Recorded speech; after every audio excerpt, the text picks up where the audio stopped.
السلام علیکم ورحمۃ اللہ وبرکاتہ۔ ایک کنجوس کے گھر کوئی مہمان آیا تو اس نے اپنے بیٹے سے کہا کہ آدھا کلو عمدہ قسم کا گوشت کہیں سے لے آؤ۔ بیٹا بازار گیا، خاصی دیر بعد خالی ہاتھ لوٹ کر آیا۔ کنجوس باپ نے پوچھا گوشت کہاں ہے؟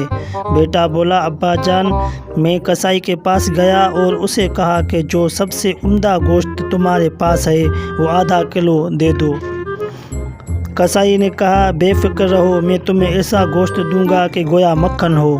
میں نے سوچا اگر ایسا ہی ہے تو مکھن ہی لے لیتا ہوں۔ میں نے کسائی سے گوشت لینے کا ارادہ ترک کر دیا اور سیدھا بقال کے پاس گیا اور اس سے کہا کہ تمہارے پاس سب سے عمدہ مکھن ہے وہ دے دو۔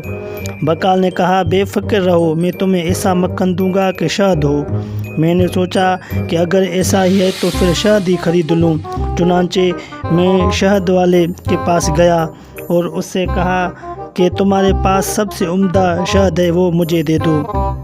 شہد والے نے کہا بے فکر رہو، میں تمہیں ایسا شہد دوں گا گویا کہ بالکل صاف شفاف پانی ہو۔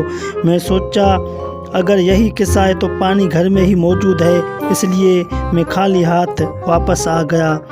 کنجوس باپ کہنے لگا واہ بیٹے، یہ تو تم نے بہت عقل مندی سے کام لیا، مگر ایک نقصان پھر بھی کر دیا ہے، وہ یہ کہ ایک دکان سے دوسرے دکان جانے میں تمہاری جوتی گھس گئی ہوگی۔